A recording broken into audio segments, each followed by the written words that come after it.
ৰাইজ আজি ৰাতিপুৱাই আমাৰ ঘৰত এখন ভয়ংকৰ যুদ্ধ মানে নিধি মাইনা আমাৰ ঘৰত নাথাকে তাই আইতাকৰ ঘৰলৈ যায়গৈ আৰু এয়া নিজেই কাপোৰ কানি পেকিং কৰি তাই স্কুল বেগ তিনিও তাতে ভৰাই লৈছে দেখিছেনে হা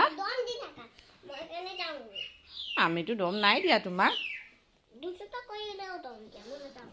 কোনে দম দিলে মই দেখোন তোমাক দমেই দিয়া নাই তুমি যাবাগে সঁচাকে হা নাযাবাচোন শুনি নাযাবা দিয়া টমটম ঠিক কৰি লৈ আহিলা তুমি এতিয়া সঁচাকে যাবাগে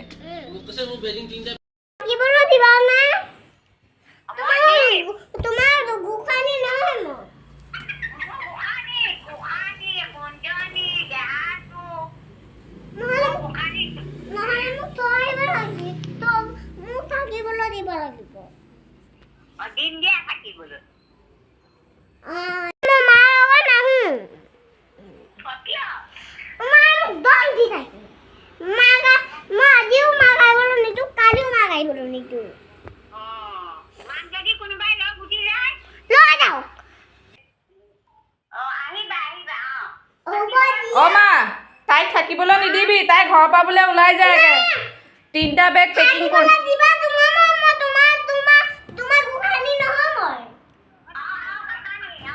দেখিছে আইতাকক কিমান ভুলাই আছে আচলতে তাই আইতাকক খুব বেছি ভাল পায় আৰু মনত পৰিলে আইতাকৰ ঘৰলৈ যাবলৈ উৎপাত লগাই দিয়ে